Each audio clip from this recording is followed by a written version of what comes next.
guys, Madison Mary here and welcome back to my channel. So today I'm going to be doing my October wrap up because your girl here actually read this month. Unlike September where I only read one book, and that was a school book called The Undertaking. So this month I read 2 physical books, listened to 3 audiobooks, and read 6 mangas. I'm going to talk to you guys first about the 2 physical books that I read. So the first physical book that I read this month and the first book that I actually finished this month was Kiss of the Royal by Lindsay Dugar. I actually gave this 4.5 stars, I believe. I really enjoyed this. I read this all in one night. I stayed up until, I believe, 2 in the morning reading this. I'm actually gonna grab my notes. I don't know why I forgot them. Oh, actually, I rated it at 4.75. Huh. Okay, so I get really nervous during wrap-ups because I'm always worried that I'm not gonna be able to articulate myself properly. So in this world there are royals, and the royal bloodline, whether you're a full pure royal blood or a half royal blood or even a quarter royal blood, you have these magical powers within you. And for females, they actually have a stronger magical power than the males in this world. And when they bestow a kiss upon, when the princesses bestow a kiss upon the prince, they are actually able to enhance the male's powers and actually make them come out, and they become enveloped in this blue light, and they become really strong and fast, and they're just kind of superheroed up, if that makes sense. Our main character, Princess Ivy, is descended from one of the main royal bloodlines, and because of that, her kiss is the most powerful. When she kisses a prince, he becomes one of the most powerful princes on the field and is able to go after and kill hordes of goblins and trolls. And it's actually really interesting. It's one of those fantasy worlds where there are trolls, and it's a really typical fantasy world where there are goblins and trolls and griffins and all those kind of creatures, which is kind of cool. I really enjoy that. So this story takes place, Princess Ivy's partner has recently passed away. She has lost him, and so she is currently without a partner. So the next kingdom over is sending over new recruits because a lot of the princes and princesses have been dying recently because the force of darkness is taking over, and Princess Ivy is now set the task to go after and find this dragon egg to stop it from hatching, because if it hatches, it will be the end of the world. So then she is then set up with this new partner, and this prince is named Zack. Zack, however, does not believe in the royal kiss. He does not believe that kisses should be used for just power's sake. There is actually a lot of politics going on in this book, and I actually found it super interesting. I went into it thinking that this book was going to be kind of juvenile, the whole concept of, kissing for power and stuff. I can see that that could be a deterrent for certain people. But once you actually start reading the book and you learn about the magic system and the politics, it's actually very intriguing and very intertwined, and I actually found it super interesting. So one thing that I want to talk about, the reason why I loved this book so much was our main character, Princess Ivy. She was such a headstrong main character, and she wasn't just your typical princess. When she initially lost her prince, there was an attack on the castle, and she refused to just sit back.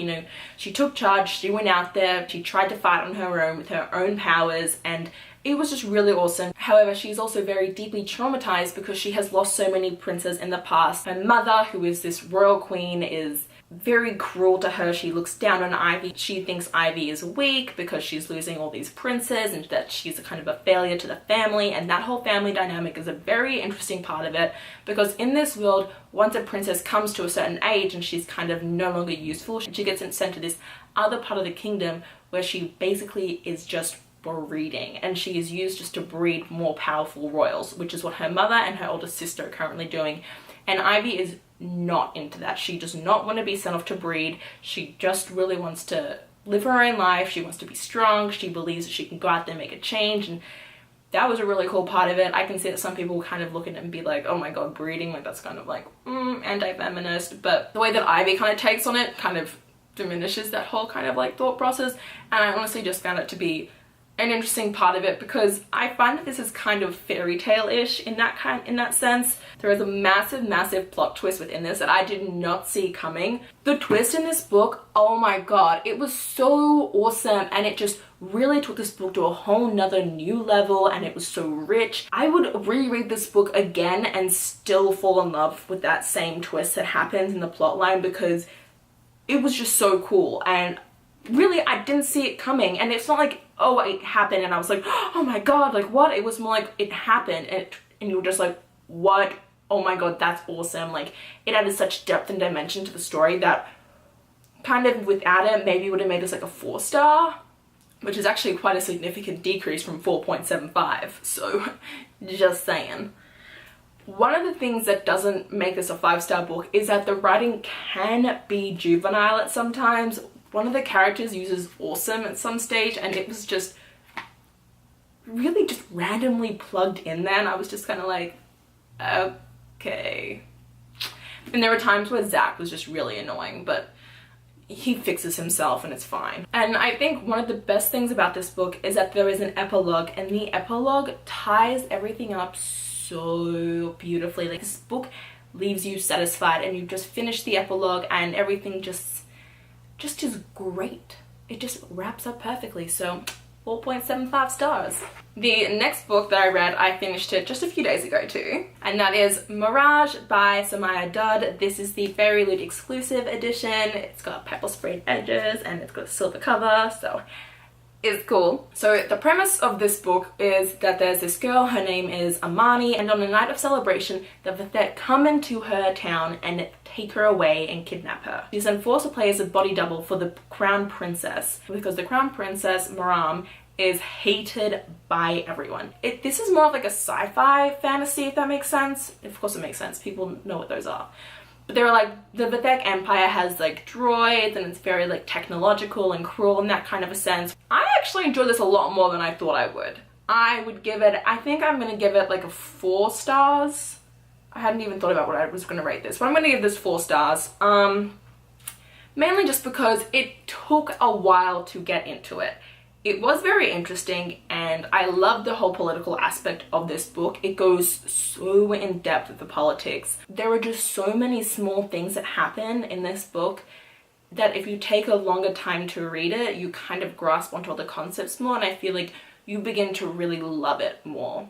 I really enjoyed seeing Amani kind of understand how Maram is treated and how that has kind of led Maram to become such a cruel person. One of the most interesting things about this book was looking at the Vathek and the Vandalans and just kind of seeing how those two different empires rule, and you know, there are still certain areas that are still Undalan run, and you know, just seeing how they both kind of intertwine, and the way that this book leads off makes me excited to read the second book. This is a trilogy, just in case anyone was wondering, and I do want to pick up the second book. Whether or not I'll actually pre-order it, I don't know, but it is a book that I do plan on picking up, and this is a series that I would like to finish and continue on with. Let's get to my audiobooks. So the first audiobook I read ever, listened to. I always say audiobook that I read. So the first audiobook I ever listened to was Sadie by Courtney Summers, and I flipping loved it. It was phenomenal. I gave it 5 out of 5 stars, and I did a whole review on it. Not a whole review exactly on Sadie, but like a whole review on Sadie and listening to it in the audiobook form. And I gave it, like I said, 5 out of 5 stars, and if you guys want to hear more about my opinions on Sadie, you can listen to that video, watch that video. Oh my god, my grammar, guys, I can't. I'm gonna leave it linked down below, or if I can figure out how to put it like up here somewhere, that'd be really awesome, but I have no clue how people do that, and I wish I could. The second audiobook I listened to was The Female of the Species by Mindy McGinnis. I gave it 4.25 out of 5 stars. The reason why I give it this is mainly because, okay, I loved the audiobook. It was a great way to consume it. But The Female of the Species is taken from 3 point of views. You hear it from Alex's point of view, which is a girl. Her sister was brutally raped and murdered 3 years prior. And then we have Jack. He is one of the star athletes. He is said to be valedictorian. He's just that kind of guy. And then our third person is PK. Her name is actually Claire, but she's called PK because she is the preacher's kid.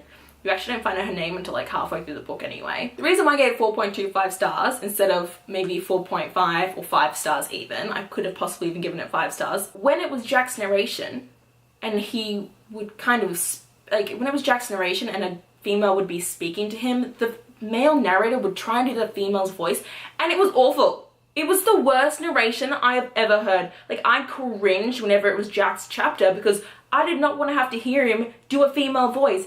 Like, listening to a guy do a girl's voice is one of the worst things in the entire world. I hated it.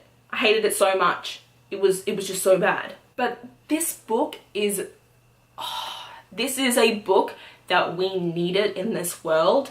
And honestly, I think it should be like a required reading. The way that this book takes on rape culture is just so raw. I'm actually just gonna pull up my Goodreads review. One of the biggest things that I loved about going into the female species is that I went into it very blind. I didn't know much about what it was gonna be about, and I think that's honestly the best way to go into it. So do keep that in mind. So I do want to do like obviously a trigger warning for rape, but also a trigger warning for violence. This book gets very, very gruesome. I was listening to it. I remember a specific scene with Alex when they're at like the churchyard, because that's where the cool kids go to drink and stuff. And there's this one brutally violent scene, and I literally, I stopped walking and I just had my hand on my mouth because it was just so, it was shell shocking. It was crazy, but so amazing, if that makes sense. I just wish I could like, I don't want to spoil anything, so I don't want to go further into this. I'm actually considering doing a second audiobook version talking about the female species because there's so much more that I want to get into, but I would need to kind of spoil a few things to do that, because unlike Sadie, which I can talk about without spoiling it, you can't do that with the female species because there's just so much depth and grittiness that's inside the book that in order to talk about it, you have to give away things. And I just think that I want people to listen to my wrap up and want to read this book and go into it blind, rather than me tell them like all these amazing things that the book kind of talks about and captures. And it was just so good. It was just, honestly, like as I'm sitting here, like I wish I could give it 5 stars. I just can't because of the Jack narrator. But I feel like if I read this in person, I would have given it 5 stars, 100%. Anyway, let's keep going. This is getting way too long. Next up is my third book, and that is The Cheerleaders by Kara Thomas. So The Cheerleaders is about a girl, her name is Monica, and 5 years ago, her sister, as well as 4 other cheerleaders, all died within the span of 1 month. 2 died in a car accident, 2 were strangled, and 1 committed suicide. And the one who committed suicide was the last one to die, and it was Monica's older sister.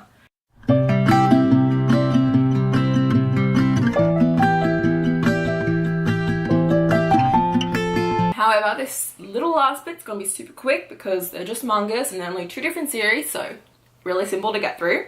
The first I read is ɪᴛᴛᴛᴇʀ. These are the first 2 books in this series, which I read. So cute! I can't believe I never came across them before.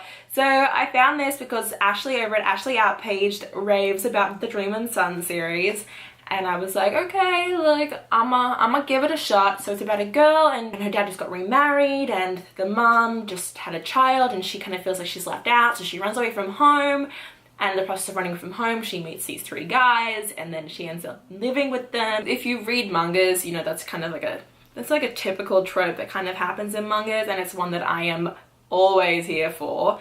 I'm a little like meh on the romance, and at the moment I'm not 100% shipping her with the guy that she's in love with, but it's fine. Like, I have a mild feeling that she actually might end up with someone else, but we'll see. Like, I don't know, I'm just gonna show you guys quickly. This is just like some of the artwork in it.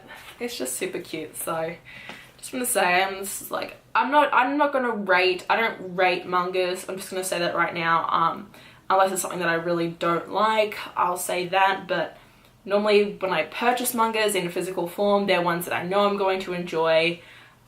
There's only been very few that I've read that I didn't enjoy, and even then I've only given them like 3 out of 5 stars. But generally when I read mangas, they're either 5 out of 5 stars, 3 out of 5 stars, or no stars. Because that is a possible thing for mangas, because sometimes they can be freaking horrible and just really creepy and, you know, all that kind of ish.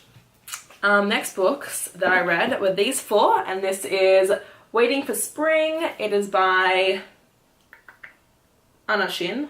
I read this ages ago, and then I found them at Half Price Books for $5 each, and I picked them up, and you know, it was like 2 weeks ago, I was kind of having a bit of an off day, so I kind of was just in bed and I read through all of them and I freaking loved it. I forgot that this is a basketball-based book. The main guys, there are 4 guys and 1 girl who are kind of the main characters. Of course, the girl's not the main character. The 4 guys were on the basketball team, and it's really awesome, and I loved it so much. I picked up the 5th one, which is going to be in my haul, that I'm going to film like tomorrow probably.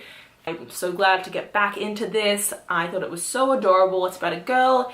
She has a lot of trouble making friends. She works at a cafe, and then these 4 boys start coming to the cafe every day because one of the guys there likes the other worker at the cafe, and she slowly becomes friends with the guys and kind of starts falling in love with one of them, and it's just so good. Anyway, that's it for my October wrap up. I'm so glad to finally have one of these up here because I haven't had one since just my overall summer wrap up, which is just kind of like a random one. Like, I haven't had like a solid reading month in a little while, so this is really nice to do. If you guys have read any of these books or have any opinions about them, please tell me in the comments below. Anyway, if you guys enjoyed this video, please click the like button down below. If you'd like to see more of me, please subscribe to my channel. And until next time, thanks a bunch guys. Bye!